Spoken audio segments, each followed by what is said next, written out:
Hi, my name's Nirvana. I'm the director of a short film called Caines Arcade, and you're listening to Think About This with Shelly Palmer and Ross Martin. The more you listen, the less you know. I'm Shelly Palmer. I'm Ross Martin. And you're listening to Think About This. Today, we think outside the cardboard box and how we can get kids to be more creative with Caines Arcade filmmaker Nirvana Malik. Plus, I spent a week with the Galaxy S20, and it's kind of fun. And we'll take a look at low-tech cheating. So, welcome to Think About This. The more you listen, the less you know.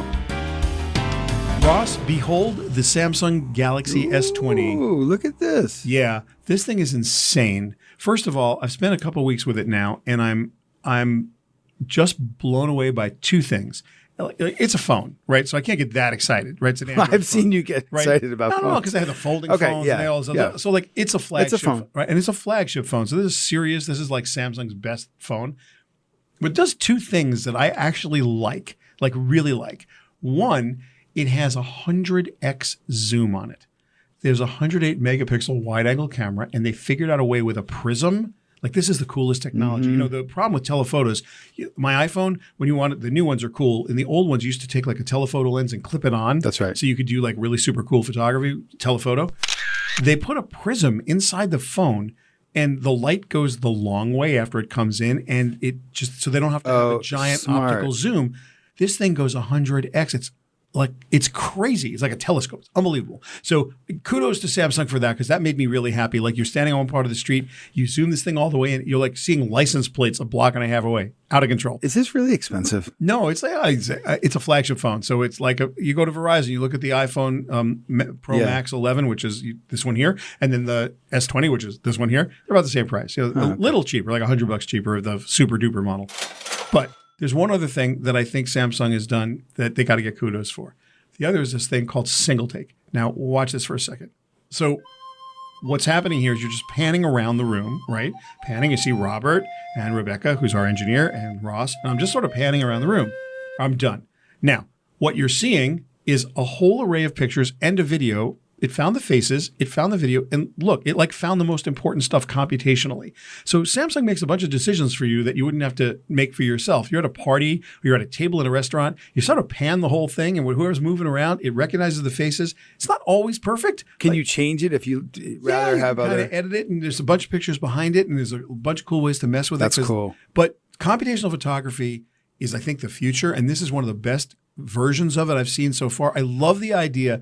You can just basically be at a dinner, which you can see these pictures from the other night. And I was just like panning around the whole thing while I didn't take a picture of anybody particularly. And it just like pulled a bunch of cool shit. Now, this waiter who's walking by, that I didn't really need this waiter. Like, that's not cool. But because it was like not an action thing. But I also did some stuff at, my granddaughter was skiing. And so check this out. Like, this is like the ski meet, and she's skiing down. So it got her, and then it got the people cheering. So, like, the computational photography thing is really cool. Well, how does it affect, like, Facebook and Instagram? Will they have to build products that can correspond? It's really interesting. Obviously, these become single pictures and videos. You just take them out and you can put them up there. I'm not sure. You know, Facebook has done some really cool stuff with 3D inside the... So has LinkedIn. And LinkedIn just now. Yeah, amazing. So I'm looking at all photography and creativity coming to the next level. Yeah, I think this is really the cool part about the Samsung Galaxy S20 is that it's right on that leading edge of where we're going. And let's face it, this kind of technology, this kind of creative output, you would have needed a ton of technology, plus, Photoshop and everything in motion, or whatever you were going to do, through your Apple products and your Adobe products to make this happen. Now you press a button. It's just right there. Wow. Think about that. So, Shelly, the cardboard box industry is over $600 billion a year. It makes sense. Everything comes in a cardboard box. Don't you feel like there are more cardboard boxes every day showing up at your doorstep? Especially with a banana on them. There's just cardboard boxes everywhere. Because Mrs. Palmer is ordering things, or you are? Well, I think we're all guilty of this, like, press a button, get a thing. Yeah. And what's weird is the way that Amazon, I mean, I'm not going to take too big of a shot at Jeff Bezos, but you order a battery, it comes in a box the size of a car, and it's like one little battery. So one tree creates 151 boxes. How do you know that, Ross? I looked it up on the internet. That's excellent. I mean, that was very scholarly. Here's something else official. Here's something else that I learned in the research that Westwood One did for us. 100 billion cardboard boxes were made in the U.S. last year. Could you say that again? 100 billion cardboard boxes. So I can't decide if you're Austin Powers and Dr. I'm Evil. Dr. Evil combined. Yeah, okay. Yeah, Okay. So of that number, the 100 billion cardboard boxes in the U.S. last year, 95% of them were single use. So we use them once. Throw them away. And then they're either recycled or thrown away. But most people don't reuse them. So how about this number? 500 million metric tons of cardboard were produced last year. 500 million metric tons. Okay. I think the point is there's more cardboard than we've ever seen. Oh, sure. Right? Yeah. It's big industry and there's a lot of it and a lot of it's wasted. That's really the story. That's what we're doing in this episode. Like we're talking about what on earth do we do with all that cardboard. Now, yes, we can recycle it. Of course. But is there something else? Is there a better way? So I was while I was at CES, I went to get some Starbucks. And I noticed this guy was playing with a huge origami. And he was a barista who was like a bored barista. I'm like, you turned a cardboard box into gigantic origami because you were just hanging out? And he's like, yeah. So I interviewed him and I have the video here. And take a listen. All right. So what's your name? Jared.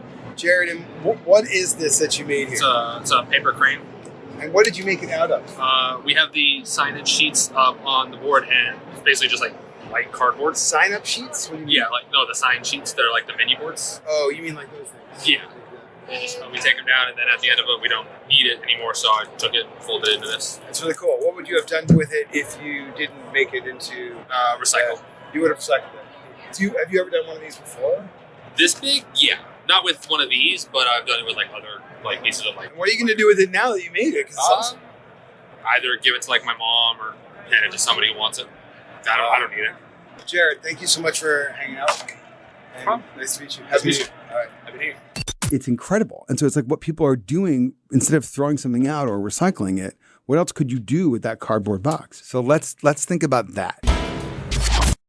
Shelly, I know you read way too much. I don't even know how you find time to read all the things you read. There's a thing, Ross. Most blogs should be books and most books should just be blogs. I love that. And there's an app that's kind of a little secret weapon for me called Blinkist. What they do is they take these books nonfiction books by business leaders that literally should have just been 500 words, but they happen to write 70,000 words so they can publish a book. And they get it back down. And they get it back down to 500 words. Right. So you can actually read it in 15 minutes You're and in digest it. And nobody gets hurt. So in the absence of being able to download these books directly into our brains, yes, we have Blinkist for now. Yeah, it's basically an app and it works awesome. And if you want to actually take a book that's 70,000 words and get the 500 word version of it that you're going to like. They're not all 500 words. Sometimes they're longer, sometimes they're shorter, but basically you'll get the gist of the book. And it's a bunch of nonfiction books from famous people. It's kind of a decent library. You should go to Blinkist.com, and Blinkist is spelled Blinkist. Blinkist. There's 12 million people using this. Yeah, there's a lot of people use it. It's all good. There's no question about it. If you go to Blinkist.com, you got to /think so that Ross and I get credit for it. Blinkist.com/think. You'll actually like it. I like it too, even though they're paying us to say it. I really like this app. All right, I'm going to try it.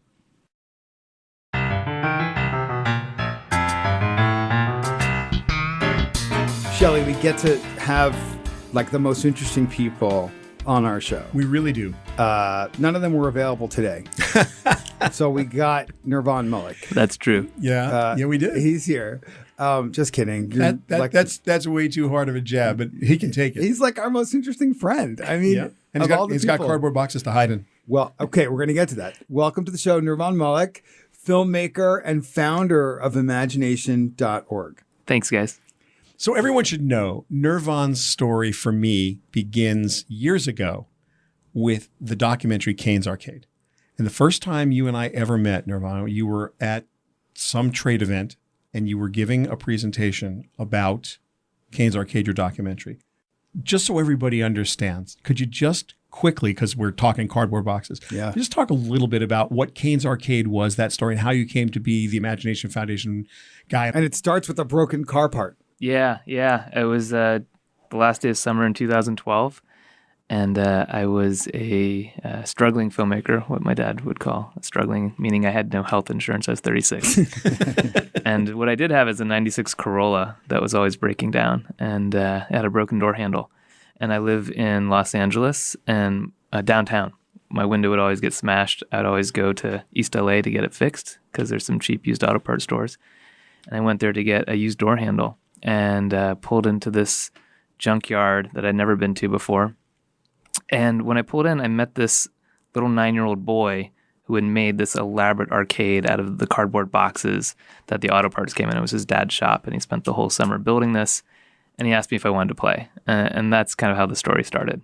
If you haven't seen Caines Arcade, it's online. Yeah. And I would beg you to watch this film because the time you invest will be paid back in just the warmest feeling you will ever get from watching any piece of video.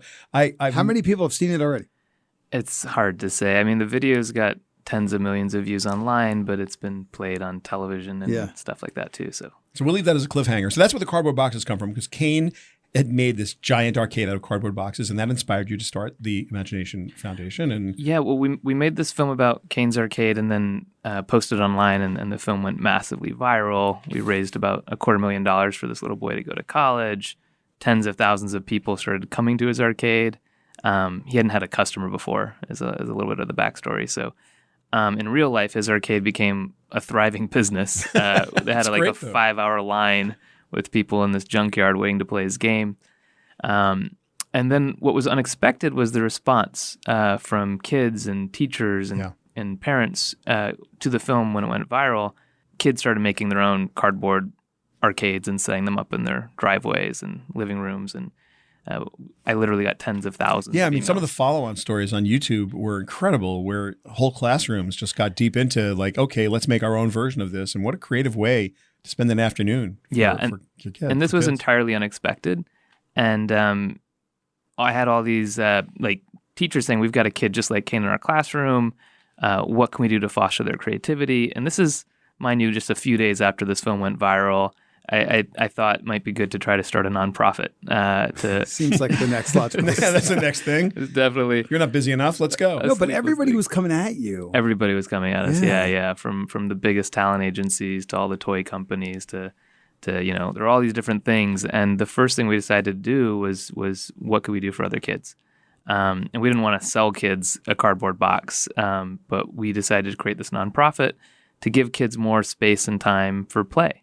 And so 5 days after the film went viral, we ended up getting this miraculous $250,000 grant from the Goldhirsch Foundation to try to start this nonprofit and unpack this kind of viral buzz and moment and see if we could turn it into a bigger movement. And then we've been able to do that. You really have. That's fantastic. So what are you doing now? Yeah, because you're about to make, you just did make some big news about a grant. Yeah, you were there. I was there. What happened? We got $1 million grant for Imagination.org from Vans as part of their, it's their largest ever single charitable gift to Unbelievable. Like a miracle. Yeah. Thank you.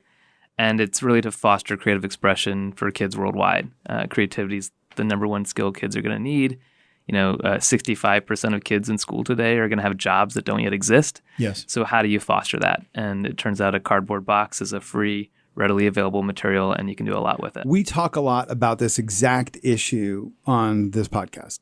And when you think about the jobs of the future and sort of cultivating the skill sets we will need to do them, how do you think, what is your methodology for bringing this into the classroom, bringing it into the lives of kids who are the next generation of our workforce? Yeah, it's a little sneaky. It turns out that they've been measuring creativity since the 50s. Along with IQ, they measure something called CQ. And in the 90s, while IQ and CQ were going up at the same rate, the creativity quotient started going down in the 90s.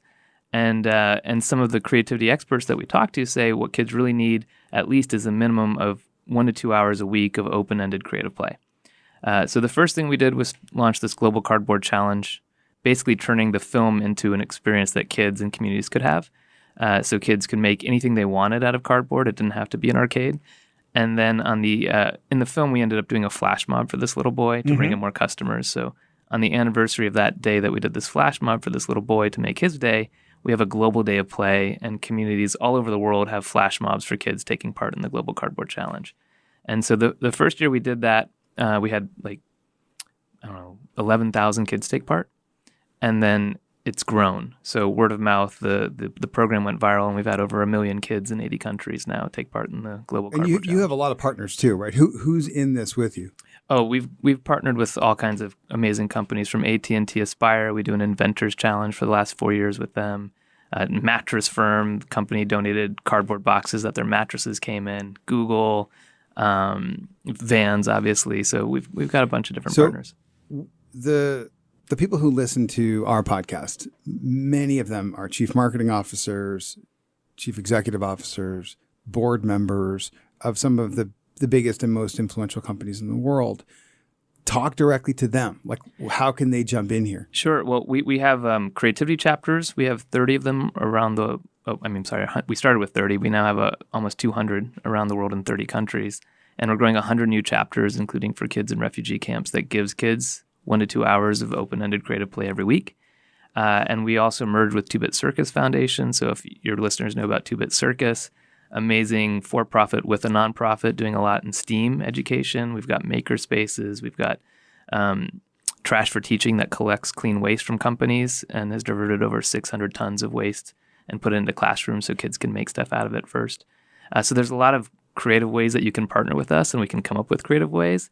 But I think what helped us get the $1 million grant was an idea that I started sharing at some of these talks I was giving, where we want to introduce a new symbol on the cardboard box called the Reimagine symbol. Because a lot of boxes out there already have a recycling symbol.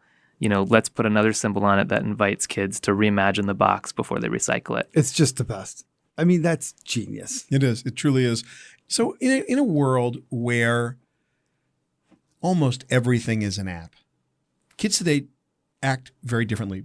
Not making a judgment call. They act very differently because they're empowered with technology that's never existed. Also could be said about every generation, but really this generation's got some stuff that we haven't seen. But a cardboard box and a magic marker and some tape. I mean, come on. How does that capture the imagination of a fill-in-the-blank child in 2020? It still works. People, kids see this movie, Caines Arcade, and they just put their Xbox down and pick up the box that came in and start making stuff. I think that's because the way you were able to tell that story, it's almost like, it feels like a Disney film. And yet it's this short form documentary. That's what's so compelling to people, and they immediately want to jump in and participate. And I would even say that the cardboard box doesn't capture the imagination of a kid, it unlocks it.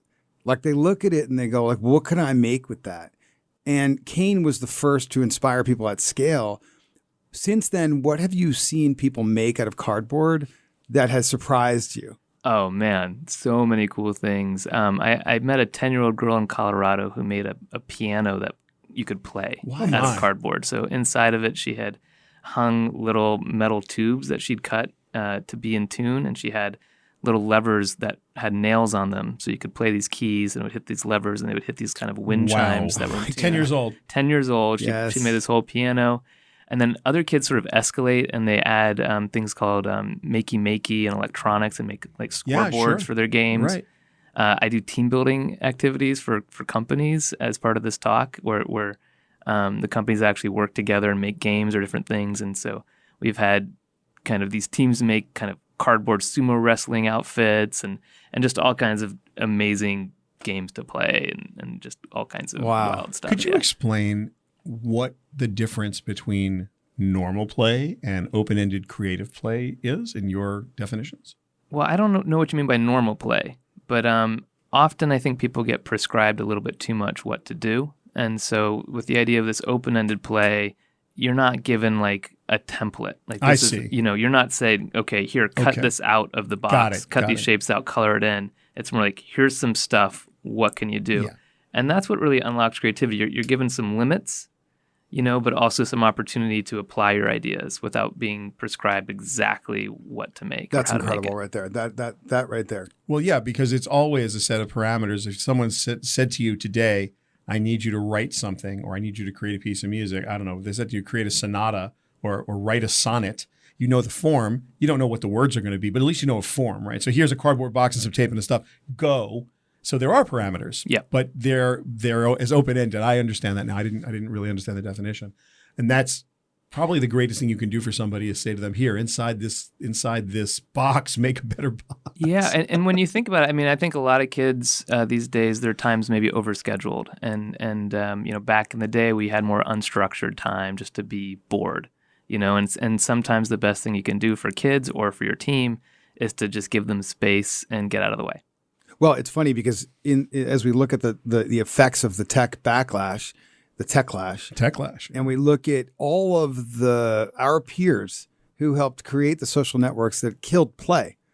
They're all returning because they're raising children of their own who do not play the way we all used to. And they realize, well, that's sort of what I was saying. I have, all of our contemporaries who are part of the, they're not digital natives, they're the digital architects that actually made all this shit. The world. Some of them have children, others have grandchildren now. Exactly. And I am surprised at the restrictions that the technologists I know put on their own children with respect to what they will and will not allow, which lets you know kind of what the world has turned into. No question. Which is why there's such a giant need for this. So how can we help you get the word out? Well, just talk to me on your podcast. We should put them on the podcast. Oh, wait. There's a couple places, one great way to get engaged is if you're interested in having us come out and talk. It's been a really great way to get in front of people, share the story, and find partners. So Nirvana.com is my personal website with the speaking page. Imagination.org is the foundation site. Also 2bitcircus.org is our umbrella organization. CainesArcade.com. And my little agency is interconnected.is. I love it. That's Nirvana, thank you so much for joining us on the show. Yeah, it was really such a pleasure. And I'm please, when you see Cain, tell him that we are so proud of what he has accomplished, and we wish him the very, very best. Thank you, guys, and thank you both. You've been like mentors to me and have helped me get on some of these stages that have helped lead to all these partnerships. So much appreciated. Well deserved. Just getting started. So, Ross, one of my friends has a young toddler who just turned 2 years old. Cute. And Debbie and I went over to visit, and we brought a wonderful toy that cost a fortune because that's my wife found a toy that cost a fortune in a beautiful cardboard box. You can't re-gift this Galaxy phone to a toddler. So I hope this is not what you gave. Completely different toddler. Completely different kind of thing. But it was this wonderful plush toy in this box that was sort of almost looked like a chair. It was like a folded cardboard box.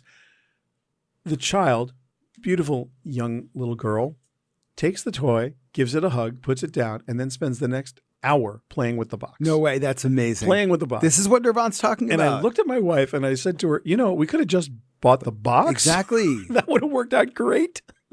So, Nirvana's onto something for real. Oh, I love that so much. It starts at childhood and it just goes on and on. All right. You know what? Let's just leave it there. People should go check out imagination.org. Yeah, an amazing organization. And support them, explore, bring Nirvana to your business and to your family. And use a box for something other than what it was originally intended for. Make something cool. Think about that.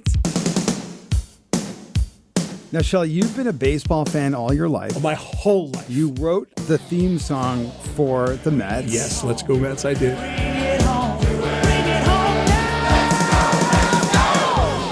The 1986 World Champion Mets. Let's go Mets. And you believe in the purity of the game. I do, other than the Black Sox scandal. I actually love baseball. Here we go. So we may have different takes on the Astros hacking scandal, as it's called. Yeah. Cheating scandal. What's your take? For me, I love the low-tech attack vector. Yeah. Beating on garbage cans, beating on drums. To me, this is like, because very often when someone says to me, how are you going to communicate? I will usually say SMS, web, email, this doesn't, smoke signals, carrier pigeons. And now I have added trash cans because to me, that is a great communications methodology, saying you just don't need to use 5G to get your cheating across. But I think it's an opportunity for Sesame Street to actually talk about cheating with the trash can. Yeah. And who is it? Oscar the Grouch. Oscar the Grouch, and he can sort of give a lesson on cheating in Sesame Street. Let me tell you my take. Sure. I think it's the best thing that's happened to baseball in like a decade. Okay, discuss. Baseball's ratings are in massive decline. That's true. Nobody is sticking around for these 3-hour games. Well, because it's 10 minutes of excitement packed into 3 fun-filled hours. Exactly. Yeah. Everyone watches highlights. No one watches full games. Nobody's going to the stadiums. Look at the stands. There's no one there. Do you know what it costs to go to a damn baseball game? It's so boring, and I love baseball, but it's just become so boring. It's got strategy. It has tension. Well, now it does. It has drama. Well, now it does. That's my point. Yeah. It's like finally I'm interested in baseball again because now I'm trying to figure out what are all the other ways that people are cheating in baseball because that's not it. That is not the extent of the cheating that's going on in this sport. Yeah, so suddenly a whole generation of baseball fans that didn't exist realize there is baseball being played and technology has a role to play in it. Yeah. At some point, I'm getting a little disillusioned with planet Earth, Ross. Right? There are some things that are just, pure. But okay, here's the irony of all ironies. Yeah. One of the players or former players most responsible for exposing this cheating scandal is Jose Canseco, who was at the very center of the last scandal for doping. It's unbelievable. So there is a case to be made that now Jose Canseco is a hero who deserves consideration for the Baseball Hall of Fame because he's now trying to actually make baseball better. I don't know where to begin. Let's go Mets.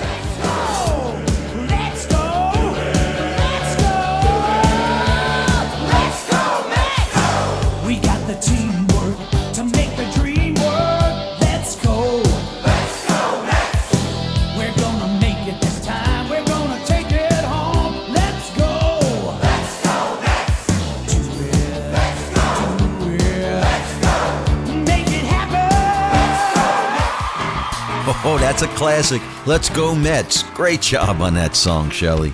Brings back a lot of memories. We thank you for downloading, listening, and subscribing to Think About This with Shelly Palmer and Ross Martin. If you think you know less than you did before, just wait until our next episode on the Westwood One Podcast Network.